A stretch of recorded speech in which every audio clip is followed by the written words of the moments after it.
주신 하나님의 말씀을 봉독합니다. 요한복음 1장 47절의 말씀을 봉독하겠습니다.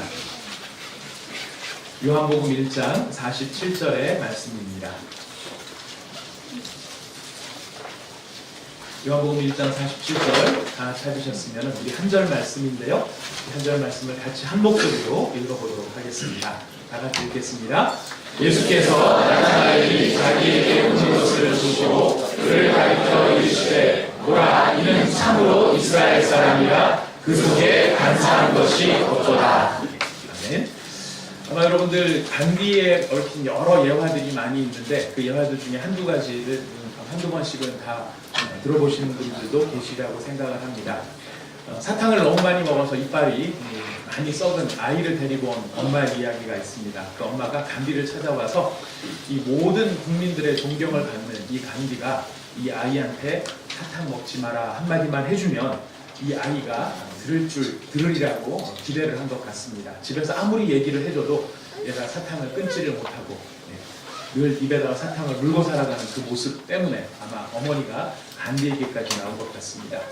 여인의 이야기를 들은 간디는 아이의 얼굴을 찬찬히 보다가 의아스럽게도 한 달 뒤에 다시 와주시지 않으시겠습니까? 라고 그 아이와 어머니를 돌려보냅니다. 바로 한마디 해주겠지라고 기대했던 어머니는 이상하다 생각하면서 집으로 돌아갈 수밖에 없었습니다. 그리고 한 달 뒤에 다시 찾아와서 그 어머니가 부탁을 합니다. 이 아이에게 사탕을 먹지 말라고 이야기해 주십시오.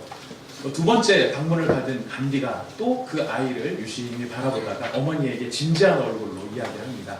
너무너무 죄송하지만 한 달 뒤에 다시 한번 찾아와 주시기를 바랍니다. 그리고 마침내 세 번째 방문을 하게 되었을 때 간디는 그 아이를 붙잡고 그 아이의 눈을 찬찬히 살펴보면서 바라보면서 이렇게 이야기합니다. 얘야, 사탕을 많이 먹으면 이빨이 많이 상한단다. 그리고 그 사탕 때문에 건강도 안 좋아지고 또 그걸 고치려면 돈도 많이 들어간단다. 그러니까 사탕을 이제는 그만 먹도록 하지 않겠니? 하고 이야기를 합니다. 정상적인 상황 같으십니까? 그 어머니가 너무 의아해하면서 약간 화가 났습니다. 아니 이 말 한마디를 그냥 해주면 되는데 왜 자기를 두 번씩이나 오라가라고 하고 세 번째가 돼서 석 달 만에 이 이야기를 하는가? 약간 화가 난 여인이 물어보았습니다. 아니 그렇게 해주시면 되는데 뭐 이걸 가지고 저를 세 번씩이나 오라고 말씀하십니까? 간디가 그 어머니를 향해서 이렇게 이야기를 합니다. 이빨에 사탕을 먹지 말라는 이야기는 간단한 이야기지만 사실 저도 사탕을 많이 먹고 있는 상황이었습니다. 이빨에 안 좋다는 것도 알고 건강에 좋지 않다는 걸 알면서도 저도 끊지 못하고 있는 상황이었습니다. 그런데 제가 그런데 어떻게 아이한테 사탕을 먹지 말라고 말할 수가 있겠습니까? 그래서 지난 2달 동안 제가 사탕을 끊기 위해서 애를 많이 썼습니다. 그래서 마침내 사탕을 끊게 되었고 그래서 이 아이에게 확신을 가지고 사탕을 먹지 말라고 이야기할 수 있게 된 것입니다. 저는 이 간디의 이야기를 들으면서 저도 뭔가 삶이 고쳐지고 변화된 다음에 말씀을 전하고 싶은 마음이 많이 들었습니다. 그래서 스스로를 열심히 성찰하면서 오늘 저희가 살펴보는 10계명의 9번째 계명 이웃에 대하여 거짓 증거하지 마라. 또 오늘은 이걸 좀 일반화시켜서 거짓말하지 마라 하는 말씀을 전해야 되는데 저도 거짓말하는 저의 습관을 어느 정도 정리를 하고 이 말씀을 드려야 이 말씀을 의미 있게 전할 수 있을 것 같아서 사실 한 달 내내 이 본문 말씀을 가지고 좀 고민을 하고 저의 삶을 좀 성찰하는 시간들을 가져봤습니다. 그리고 제가 깨달은 게 있는데요. 깨달은 게 뭐냐면 이거 제가 삶을 고치고 이 말씀 전하려면 평생이라도 못 전하겠다. 이런 결론을 내리게 되었습니다. 그래서 저는 이 말씀대로 다 살지 못하는 부분이 분명히 있고 또 이 말씀을 여러분 좀 듣다 보면은 이게 정말 쉬운 이야기가 아니구나. 단순한 이야기가 아니구나 하는 것들을 우리가 좀 공감할 수 있을 텐데요. 우리한테 그런 부분이 분명히 있을지라도 하나님께서 우리에게 기대하시고 우리에게 전하시는 바 뜻이 무엇인지를 저희가 좀 명백하게 분명하게 마음에 새기는 시간이 되었으면 좋겠습니다. 우리 출애굽기 본문 말씀 9번째 계명에서는 이웃에 대하여 거짓 증인이 되지 말아야 한다. 거짓 증거하지 말아야 한다 하는 것이 첫 번째 대지였었습니다. 이 출애굽기 본문의 의미는 명백합니다. 법정에서 거짓 증인이 되지 말아야 한다. 다른 말로 하면 참된 증인이 되어야 한다. 그리고 그 참된 증인이 된다는 것은 하나님의 말씀에 대하여 우리가 가감없이 전달하는 자세가 필요하다 하는 것을 지난 시간에 여러분 들으신 것이 생각이 나실 것입니다. 가감없이 전달하지 않았던 대표적인 사례가 바로 하와가 뱀의 유혹을 받았을 때 그 말씀을 하나님께서 정확하게 전해주신 대로 전하지 아니하고 자기 임의대로 더하고 빼고 하는 그런 과정이 결국은 아담과 하와를 타락에 이르게 하는 그런 과정이 되었던 것을 우리가 살펴보았습니다. 우리가 하나님의 바른 증인이 된다는 것, 바로 이렇게 하나님의 말씀을 가감없이 있는 그대로 바르게 전하는 것이 필요하고요. 우리가 그런 증인으로서 하나님의 은혜의 증인, 예수 그리스도의 죽음과 부활의 증인으로 부름을 받은 것까지 저희가 살펴보았습니다. 이제 오늘은 바로 그런 거짓 증거하지 않는다는 법정 의미를 넘어서 삶과 생활에서 우리가 이 거짓말의 문제를 어떻게 다루어야 할 것인가, 성경은 이에 대해서 무슨 교훈을 주고 계신가를 저희가 살펴보려고 합니다. 이 십계명의 말씀에 오늘 요한복음의 본문을 읽었던 이유는 명백합니다. 여러분이 요한복음 이 나다나엘 이야기는 제 설교, 저도 이 본문을 가지고 여러 번 개척해서 제일 많이 설교한 본문 중에 하나가 이 본문이라고 생각되는데요. 이 나다나엘을 평가하시는 예수님의 평가가 참 중요한데, 그 나다나엘을 가리켜 뭐라고 말씀하셨습니까? 보라, 이는 참으로 이스라엘 사람이라 그 속에 간사한 것이 없다. 나다나엘을 평가하는 예수님의 판단이셨습니다. 이 판단이 너무나 중요하고 의미가 깊고, 또 우리가 이 말씀을 잘 새겨야 하는 이유는 어디에 있느냐면, 예수님이 인정하시는 진짜 이스라엘 사람은 어떤 사람이라는 것입니까? 혈통으로 이스라엘 사람, 육체적으로 이스라엘 사람, 그가 피가 이스라엘 민족인 사람, 할례를 받은 사람이 이스라엘 사람이 아니라, 예수님이 보셨을 때 진짜 이스라엘 사람은 어떤 사람입니까? 그 속에 간사한 것이 없는 사람, 곧 거짓이 없는 사람이 참된 이스라엘 사람이라는 것입니다. 하나님이 보셨을 때 진짜 내 백성이다, 이 사람들은 진짜 내 백성이다 할 만한 바로 그 사람의 가장 중요한 특징, 그 속에 간사한 것이 없는 것이. 이 간사한 것이 없다는 것이 나중에 이런 본문으로 이런 말씀으로 이어집니다. 성경의 제일 마지막 날에 이루어질 요한계시록 21장 말씀을 저희가 한번 살펴볼 텐데요. 요한계시록 21장을 한번 가보도록 하겠습니다. 요한계시록 21장 27절 말씀. 요한계시록 21장 27절 말씀 같이 읽어보겠습니다. 요한계시록 21장 27절 말씀 같이 하셨으면 함께 읽겠습니다. 시작. 무엇이든지 속된 것이나 다짐한 일 또는 거짓말하는 자는 결코 그리로 들어가지 못하되 오직 어린 양의 생명책에 기록된 자들만 들어가리라. 여기가 어디를 들어가는 걸까요? 하늘로부터 내려오는 새 예루살렘 성, 그 새 예루살렘 성에 못 들어가는 무리들이 있는데, 속된 것, 가증한 일, 거짓말하는 자, 거짓말하는 사람은 거기를 못 들어가는 겁니다. 그리고 한 장만 더 넘겨서 22장 15절 말씀을 같이 읽겠습니다. 못 들어가니까 어떻게 되는가? 22장 15절 말씀 읽겠습니다. 시작. 개들과 점술가들과 음행하는 자들과 살인자들과 우상 숭배자들과 및 거짓말을 좋아하며 지어내는 자는 다 성 밖에 있으리라. 아멘. 말씀을 말씀대로 전해야 되는데 개들 딱 떠오릅니다. 고양이들은 들어가나? 이런 생각도 한편으로 듭니다. 무슨 비유일까요? 이 개라고 해서 짐승개가 아니겠죠? 사람 가운데서 하나님 앞에 반듯하지 못한, 정직하지 못한 사람들을 성경에서는 바로 이렇게 개로 취급하는, 짐승과 다를 바 없는 존재로 취급합니다. 근데 이런 존재들이 다 어디에 머무른다고요? 성 밖에, 하늘로부터 내려오는 새 예루살렘 성 밖에 머무른다. 한마디로 말해서 유기가 된다, 버려진다라는 의미가 있습니다.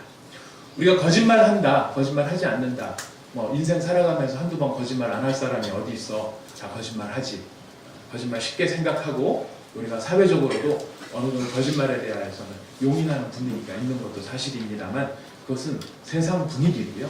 성경이 말씀하시는 바, 하나님이 지금 말씀하시는 바, 분명한 하나님의 뜻은 어디에 있습니까? 거짓말하는 자는 참 이스라엘 사람이 아닌 것이고요. 거짓말하는 자는 새 예루살렘 성에 들어올 수 없다는 것입니다. 굉장히 중요한 지금 이 가늠자가 될 수 있고 척도가 될 수 있는 것이 거짓말을 하는 것, 거짓말하지 않는 것인데요. 거짓말하지 않는다, 이걸 다른 말로 표현하면 진실되다라는 뜻이 될 것입니다. 근데 이 진실이라는 게 그럼 뭐가 진실이냐 했을 때 명백하게 우리가 이 뜻을 따지려면 이유와 목적이 무엇이든, 이유가 무엇이든 목적이 무엇이든 100% 사실을 말하는 것이 진실일 것입니다. 이유가 있고 목적이 있어서 뭐 이런 이유 저런 목적 때문에 둘러대서 거짓말 100%를 이야기하지 않는 것, 이것은 다 거짓말에 해당된다는 것이죠. 또 사실을 이야기해도 100% 사실을 말하지 않으면 전부 거짓말이 될 수밖에 없습니다.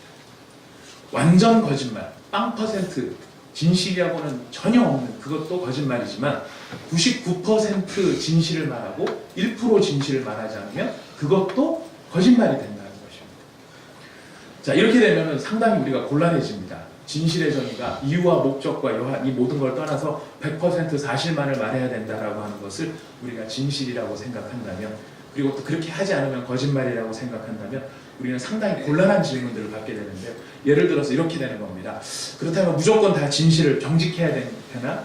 무조건 다 솔직해야 되나? 내가 느끼는 대로 다 말해야 되나?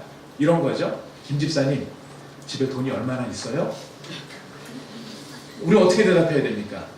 이 진실을 이렇게 우리가 받아들인다고 한다 그러면, 예, 저희 집에는 부동산이 얼마, 동산이 얼마, 빚이 얼마, 아내 몰래 숨겨놓은 비상금이 얼마, 뭐 이런 것들을 다 말하는 것이 바로 진실을 말하는 것인가 하는 그런 질문들도 생기게 됩니다.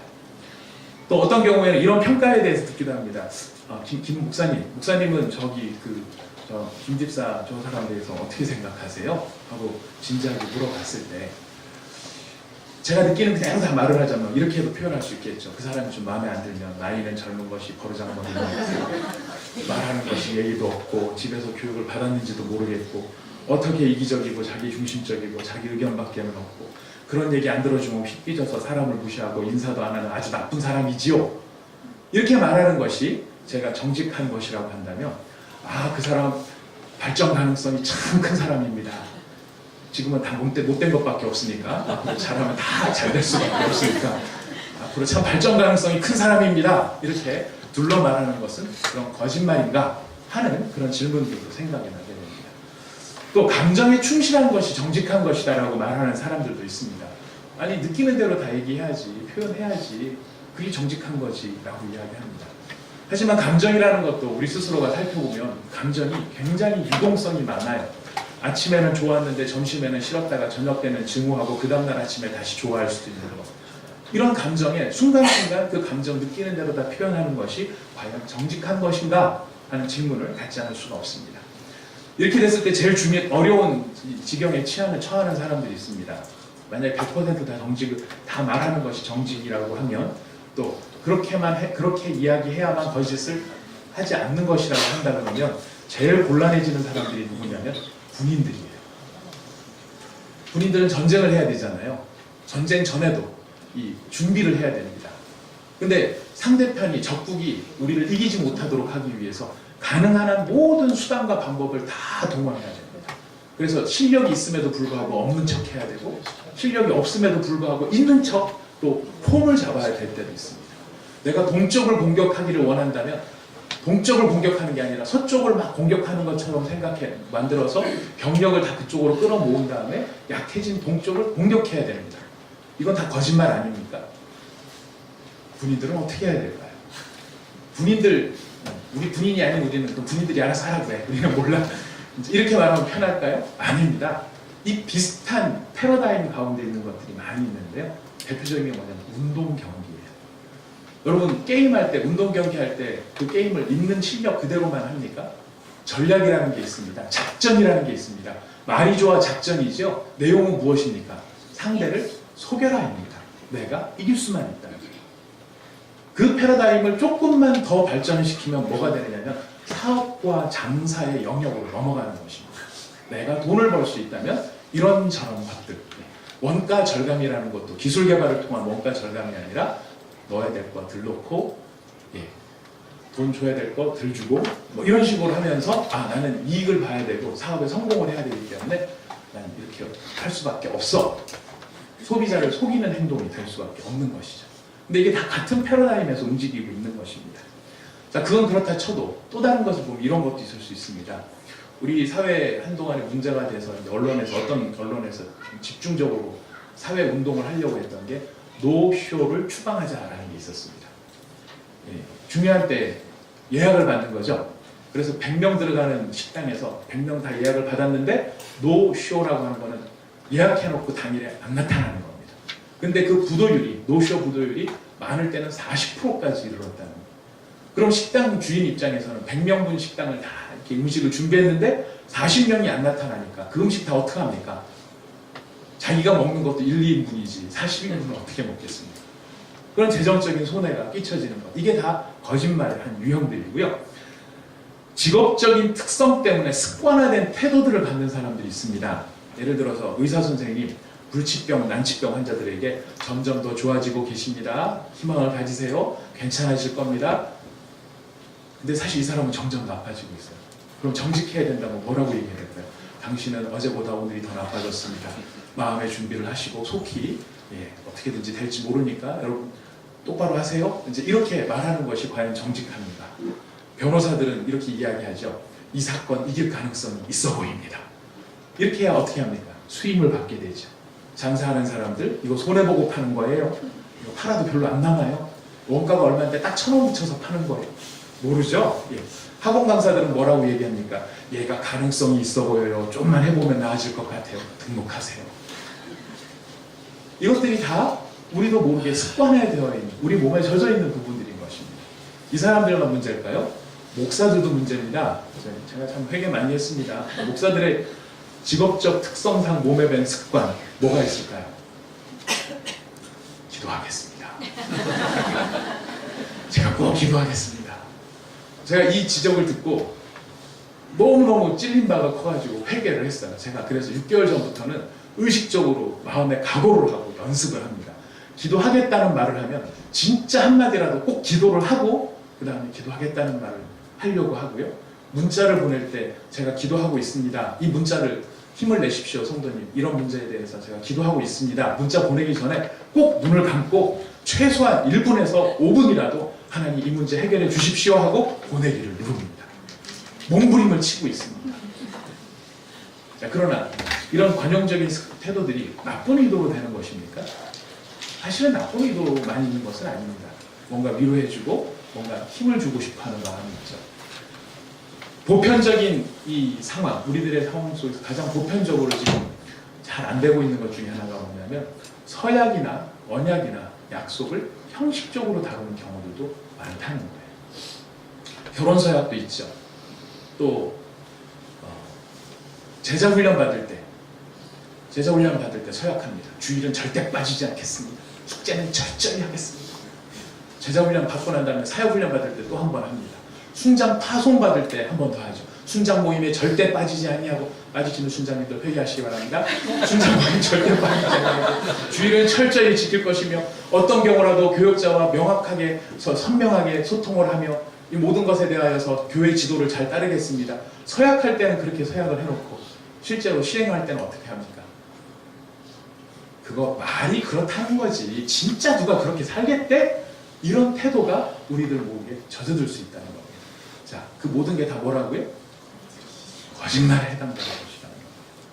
그래서 이런 거짓말들에 대하여서 기독교 윤리학에서는 아주 4가지로 정리를 해놨습니다. 근데 문제는 뭐냐면 제가 설교가 어렵다고 느낀 게 뭐냐면 이 4가지로 정리된 것에 대하여서 학자들마다 신앙인들마다 그 생각들이 조금씩 차이가 나더라는 겁니다. 아주 명백하게 모든 사람들이 다 동의하고 있는 것은 하나밖에 없습니다. 4가지 유형의 거짓말 가운데 악의에 찬 거짓말이 있습니다. 의도적인 거짓말이 있습니다. 중상하고 모함하는 것입니다. 수근수근거리고 범담하는 것입니다. 이런 건 누구라도 다 그건 잘못된 거짓말이라고 이야기를 합니다. 그런 거짓말 하시면 안 됩니다. 우리 사랑하는 성도 여러분들, 분명히 악의에 찬 거짓말은 절대 하시면 안 됩니다. 근데 2번째 유형에 이런 거짓말이 있습니다. 유머를 목적으로 하는 거짓말. 이런 거짓말들은 어떤 사람들은 거짓말이 아니라 그래요. 상대편에게 웃음을 선사하고 사람의 삶에 윤활유 같은 역할을 하는 거죠. 오다 보니까 걔가 전봇대 위에서 고개를 하고 있더라고요. 진짜로요? 뻥이에요. 이런 형태의. 그럼 사람들이 뭔가 막 기대를 했다가 그렇군요. 재밌네요. 이렇게 해서 한번 웃고 지나가는 그런 유머를. 우리는 그걸 유머라고 생각하지만 기독교 윤리학에서는 유머를 목적으로 하는 사실이 아닌 걸 이야기하기 때문에 그것도 거짓말의 한 유형으로 보게 된다는 것입니다. 어떤 사람들은 이런 형태의 거짓말은 우리들의 삶을 뭔가 웃게 만들어주고 재미있게 하기 때문에 있을 수 있는 것이다 라고 생각을 합니다. 그럼 여러분도 아시겠지만 이게 그런 기능을 하는 반면에 또 다른 기능은 상대편의 감정을 상하게 할 수도 있고 상대편을 깎아내리는 유머를 할 수도 있습니다. 그리고 사람들이 이중적인 태도를 가지고 있습니다. 내가 하면 유머, 남이 하면 저지. 내 유머를 안 받아주면 쫌팽이? 내가 안 받아주는 것은 그걸 무슨 농담이라고 하는 거야? 이런 정세. 이런 이중적인 사람들의 각각의 태도가 사람들의 관계를 사실은 더 어렵게도 만들 수 있다는 것입니다. 성경은 이런 부분에 대해서 이제 반대하는 입장을 가진 사람들은 뭐라고 얘기하느냐면 그게 선의의 거짓말이고 사람들을 재밌게 해주려고 하는 거짓말이라 할지라도 성경에 보면 여호와께서 아첨하는 입술을 끊어버리실 것이다. 시편 12편 3절의 말씀이거든요. 아무리 선한 목적을 가지고 있더라도 그렇게 사실이 아닌 것을 가지고 이야기하는 것은 안 된다라고 하는 엄격한 입장을 가진 사람들도 있습니다. 세 번째 형태의 거짓말에는 예의상하는 거짓말이 있습니다. 예의상하는 거짓말은 예의를 차리기 위해서 마음에 없는 말을 하는 거죠. 대표적인 경우가 뭐냐면 상대편에게 편지를 할 때 존경하는 김문수 목사님께, 사랑하는 김문수 목사님께 라고 적는 경우가 있습니다. 자, 이런 표현에 늘 진심이 담길까요? 진심이 담기지는 않습니다. 진심이 담기지 않기 때문에 이것도 엄격한 의미에서 놓고 보자면 진심이 없는 말은 거짓인 거죠. 그러나 이것을 긍정적으로 보는 사람들은 이렇게 말합니다. 그 말이 진심이 아니었다 할지라도 이렇게 쓰다 보면 적어도 상대편을 존경하고 사랑해야 되겠다는 마음을 다시 한번 가다듬게 되지 않겠어? 그러니까 안 되더라도 자꾸 써버릇해야 돼. 이렇게 말하는 사람이 있습니다. 저는 충분히 수긍이 되는 부분이 있다고 생각합니다. 그럼 느끼는 대로 다 쓴다고 해서 존경을 하지 않고 마음으로 증오하지만 그래도 형식상이라도 예의를 갖춰야 되기 때문에 당신에게 존경을 표합니다. 이런 말들이 과연 합당한 말일까 하는 것입니다. 또 이런 경우도 있습니다. 내가 말하고 싶지 않고 대면하고 싶지 않은 사람한테 전화가 왔어요. 어떻게 하십니까? 잘 받으십니까? 우리는 불쾌감을 피하기 위해서 그 전화를 피할 때가 있어요. 나 집에 없다 그래. 당신이 받았으면 집에 없다 그래. 그리고 그 사람 만나서 이야기를 하면 말다툼 가는 일들이 더 생길 것이기 때문에 해롭게 되기 때문에 그것이 그 사람 피하고 싶어. 이렇게 이야기하는 경우들도 있는 것이죠. 자, 그러나 이걸 반대하는 입장은 그렇습니다. 아무리 예의상으로 하는 거짓말이라 할지라도 좋은 목적을 위해 나쁜 방법을 택하는 것은 성경이 옳다고 말하지 않는다. 제가 이 정도까지 정리를 하고 보니까요. 목회를 못하겠더라고요. 진짜 목회를 못하겠더라고요. 너무 심각하게 생각해요. 저 예의적으로 하는 말 진짜 많거든요. 오늘 혈색이 좋아 보이시네요. 오늘 아침 훨씬 성령이 충만해 보이십니다. 이런 말들이 다 이제 저희 진심이 들어간 때도 많지만 다 거짓말 아닙니다. 진심이 들어갈 때는 많지만 어떤 때는 그분을 참 기분 좋게 아침부터 환한 모습으로 정말 대면하고 싶어서 해야 되는 그런 것들이 있는데 이런 것들이 내 진심이 다 안 담기는 그런 상황이라고 하면 저는 거짓말을 할 수밖에 없는 상황이 되는 겁니다. 그래서 이걸 어떻게 해야 되나? 그 진실을 어떻게 말을 해야 되나? 마지막으로 제일 힘들었던 것이 네 번째입니다. 불가피한 거짓말이라는 게 있습니다. 불가피한 거짓말은 진실을 말하면 이웃의 생명이 위험에 빠질 때 그 사람을 살리기 위해서 하는 거짓말. 이런 거짓말들은 해도 되는 거짓말이다 라고 주장하기도 합니다. 예를 들어서 어떤 경우냐면 성경에 보면 출애굽기에 이스라엘 아이들 남자아이가 태어나면 다 죽여라. 그러는데 어떻게 합니까? 히브리 산파인 십보라와 부하는 바로의 이야기를 듣지 않고 거짓말을 합니다. 우리가 갔을 때 이 남자아이들 다 살려주죠. 바로는 죽이라 그랬는데 이 여자들은 살려줬어요. 그리고 뭐라고 변명하냐면 우리가 갔을 때는 이미 애를 다 낳아 있는 상태였기 때문에 죽일 수가 없었습니다. 여러분 그런 거짓말은 어떻게 생각하시겠습니까? 이번 한 번뿐입니까? 기생 라합도 있습니다. 여리고성으로 지금 여리고성을 정탐하러 들어간 이스라엘의 스파이들을 숨겨주고 그들이 이미 성 밖으로 나갔다고 거짓말을 합니다. 여러분, 이런 라합의 거짓말을 우리는 어떻게 이해해야 할까요? 성경에 이런 사례가 몇 개가 더 있습니다. 이런 사례에 대하여서 일부에서는 엄격하게 이 거짓말도 안 된다라고 하는 주장을 하시는 분들도 계세요. 어떤 형태로든지 무슨 형태로든지 거짓말은 안 된다. 제가 예를 본 것 가운데 제일 정말 너무 힘들고 어려웠던 게 뭐냐면, 전쟁터에 나간 어떤 군인이 양심 선언을 했어요. 사람을 죽이는 일은 할 수 있어도 거짓말은 못합니다. 이제 이런 질문이 되는 거예요. 사람의 목숨이 우선이냐? 진실이 우선이냐? 진실이 우선이냐? 사람 목숨이 우선이냐? 이 경우는 우리가 제 입장에서는 그렇습니다. 이런 문제를 어떻게 봐야 될까? 이게 옛날 문제만이 아니라 현대에도 그런 게 있어요. 여러분 감동받으신 영화 가운데 쉰들러 리스트가 있습니다. 거기에 나오는 그 독일인이죠. 쉰들러가 히틀러 때문에 죽어나가는 그 유대인들을 어떻게든지 더 살리고 싶은 마음에 서류를 조작하고 상황을 조작해서 거짓말을 합니다. 그래서 많은 유대인들을 살려냈습니다. 자, 그러면 그 쉰들러의 거짓말을 어떻게 봐야 될까요? 자, 이런 딜레마 때문에 많은 고민을 하면서 제가 살펴보니까 거짓말을 하루에 한두 번 하고 사는 게 아닙니다. 여러분들 하루에 몇 번씩 하고 살고 계신 것 같습니다. 별로 안 한다고 생각했는데 거짓말의 종류를 쭉 나열해 보니까, 저를 보니까 그래요. 입만 뻥끗하면 거짓말입니다. 악의에 찬 거짓말은 없다 할지라도 이 예의상 편의상 어떤 때는 불가피성을 주장하면서 하는 이 거짓말, 이게 너무 많더라고요. 제가 주님 앞에 기도를 했습니다. 주여, 그러면은 저는 입을 닫고 살아야 하는 것일까요?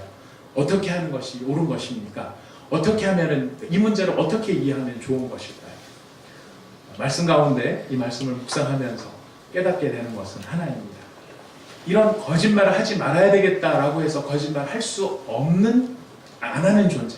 거짓말 하지 말아야지. 절대 거짓말 하지 말아야지. 내 목에 칼이 들어와도 나는 진실만을 말하면서 살아갈 거야. 이런 결심과 다짐을 한다고 해서 우리가 거짓말을 안 할 수 있는 존재가 아니더라는 것입니다. 그 딜레마가 우리에게 보여주는 적나라한 현실은 뭐냐면, 우리는 근본적으로 거짓말을 할 수밖에 없는 죄인된 모습으로 우리가 전락해 있다. 그 사실을 적나라하게 보여주는 것이 거짓말의 위험에 서 있더라는 것입니다. 전 라합이나 이 아까 말씀드린 쉰들러나 이런 사람을 놓고 보면은 사실 그 자리에 서보지 않으면 모를 일입니다. 그리고요, 이 일은요, 오히려 정직한 것이 오히려 가장 쉬운 결정일 수도 있습니다. 애들 죽여 그랬을 때 애들을 안 죽이면 지금 누가 죽습니까? 십부라와 부하가 자기가 죽어야 되는 거예요. 지금 이 십부라와 부하가 하는 거짓말은 자기의 목숨을 걸고 지금 이 이스라엘의 남자 아기들을 살려내기 위한 목적을 가지고 자기 목숨을 걸고 하는 거짓말인 거거든요. 쉰들러 리스트 같은 경우에도 완전히 쉰들러가 거기서 정직하게 한다면 제일 편한 거예요. 정직의 이름 뒤에 숨는 거예요. 가장 쉬운 방법이 되는 것입니다. 생명과 진실의 사이에서 방황할 수밖에 없는 우리의 모습, 이 모습 때문에 우리가 처해 있는 것. 주님, 거짓말을 그러면 할 수도 있는 것일까요? 거짓말을 안 해야 되는 걸까요? 근데 성경은 분명히 우리한테 말씀하시기를, 아까도 처음에 우리가 서두에도 생각했습니다만, 거짓말하는 자는 어디에 못 들어가요? 새 예루살렘 성에 못 들어가는 거예요. 거짓말하는 자는 참 이스라엘 사람이 안 되는 거예요. 그리고 그 거짓말의 죄악이 우리 가운데 쌓일 때 어떤 결과가 되느냐면, 이사야 59장 1절과 2절은 이렇게 이야기합니다. 여호와의 손이 짧아 구원치 못하심도 아니고 귀가 둔하여 듣지 못하심도 아니라 오직 너희 죄악이 너희와 너희 하나님 사이를 메웠다라고 되어 있습니다. 하나님과 우리의 관계가 멀어지고 하나님과 동행하는 삶을 살기를 원하지만 우리의 삶 속에서 하나님을 모시고 살아가는 기쁨들이 사라지는 가장 큰 이유가 무엇이냐면 바로 하나님과 우리 사이에 죄가 끼었기 때문에 그렇다는 것입니다. 근데 그런 죄들에 대하여서 심각한 건 뭐냐면, 거짓말을 해도 거짓말하는 줄도 모르고 남들이 다 거짓말하기 때문에 그렇게 거짓말해도 된다고 생각하고, 내 상황은 특별한 상황이기 때문에 거짓말쯤이야, 내가 약속해놓고도 못 지키는 것쯤이야 당연한 거라고 생각하는 우리의 어리석은 모든 적나라한 본성이, 죄악된 본성이 하나님과 우리 사이를 지금 가로막고 있다라고 하는 것입니다. 여러분이 곤란한 상황을 어떻게 하면 좋을까요? 이 곤란한 상황 가운데 사도 바울의 적나라한 이야기를 우리는 듣습니다. 우리 로마서를 한번 찾아가 보겠습니다. 로마서 7장의 말씀입니다. 우리가 잘 아는 말씀이죠. 입을 열면 말하는 모든 것들의 거짓말의 요소가 담긴 말의 한계들. 로마서 7장 말씀.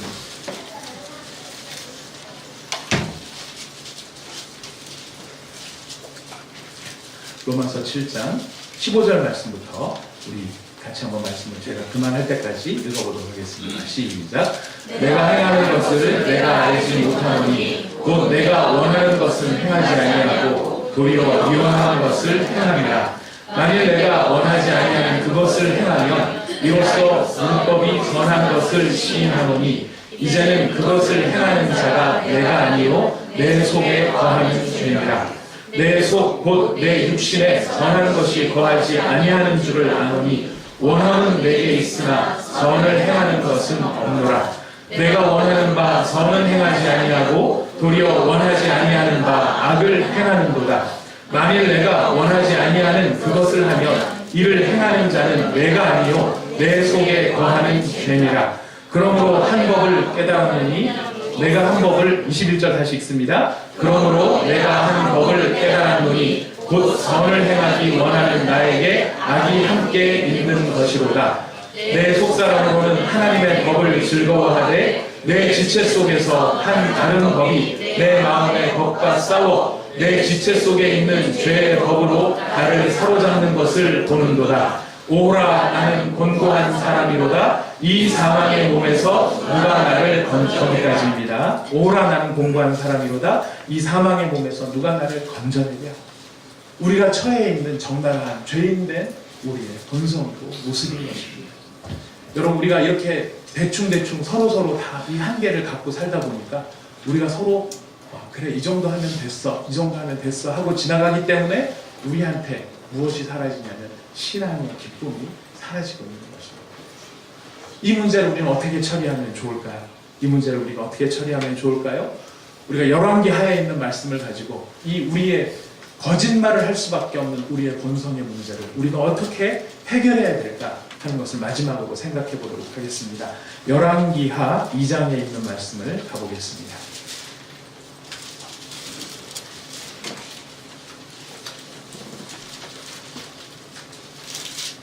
열왕기하 2장에 있는 말씀, 2장 19절 말씀부터 22절까지의 말씀입니다. 열왕기하 2장 19절부터 22절까지의 말씀 함께 읽겠습니다. 시작.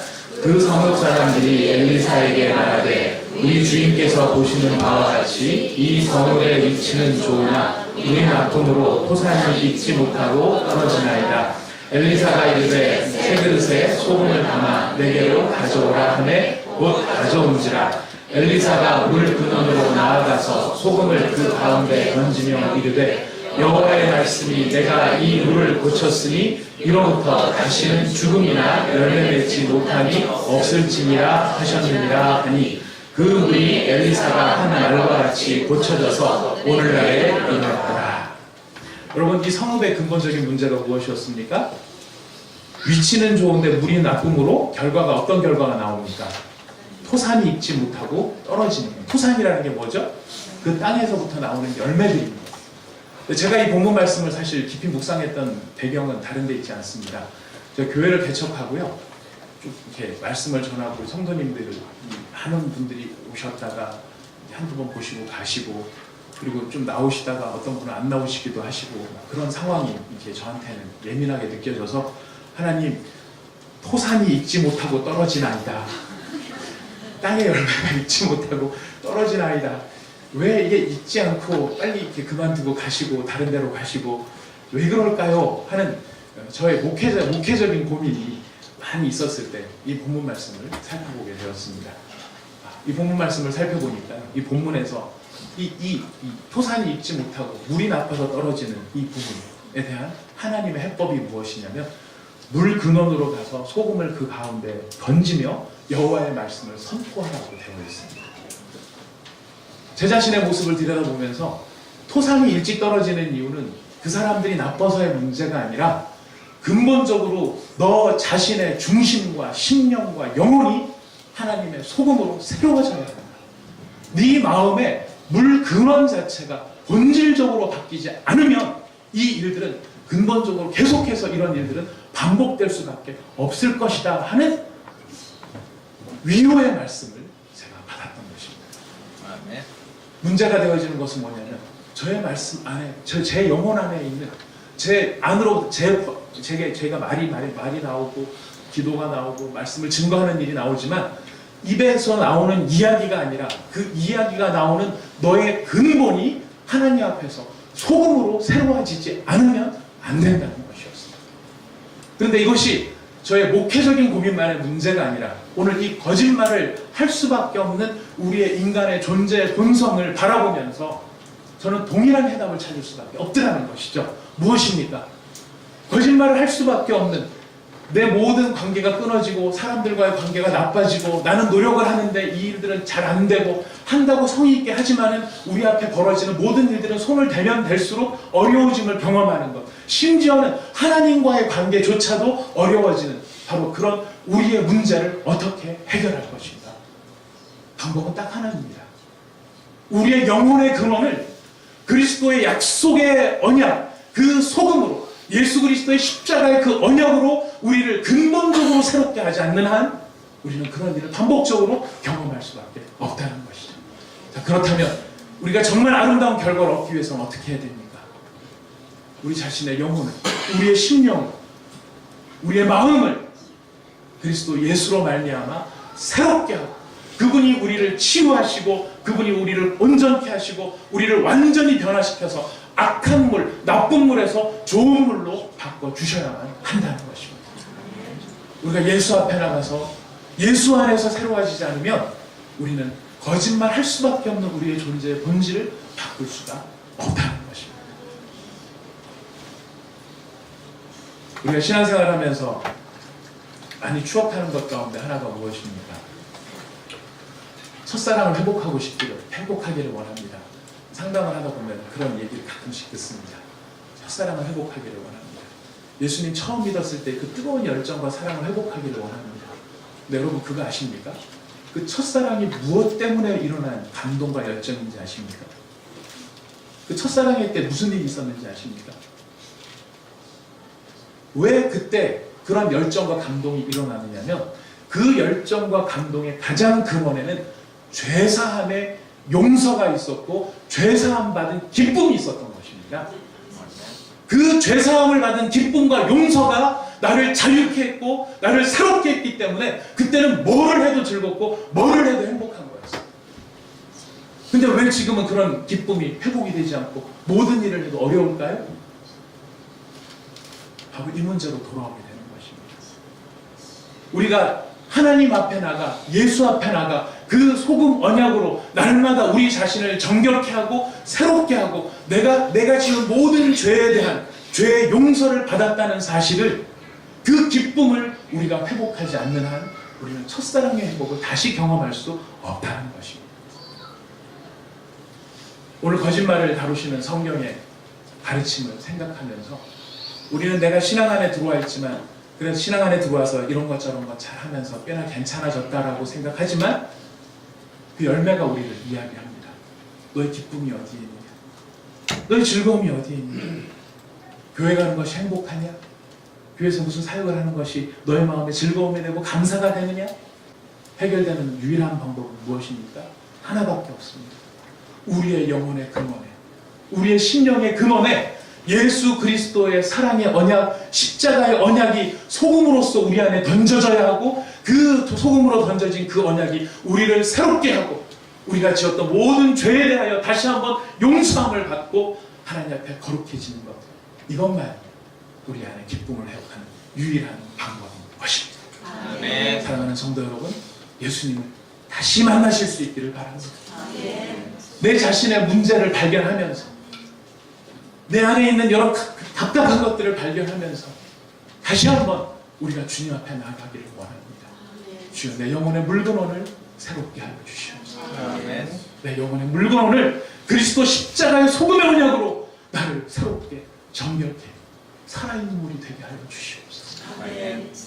우리가 이런 변화를 경험할 때 우리가 하는 모든 말들 속에는 자유함이 억지로나 마지못함으로써의 거짓말이 아니라 진심으로 그 사람을 사랑하기 때문에 그 이야기를 해줄 수 있는 사람, 예의를 위하여서 형식적으로 하는 이야기가 아니라 정말 한 영혼을 진심으로 존경하고 사랑하게 되어지는 존재로 우리가 변화될 것입니다.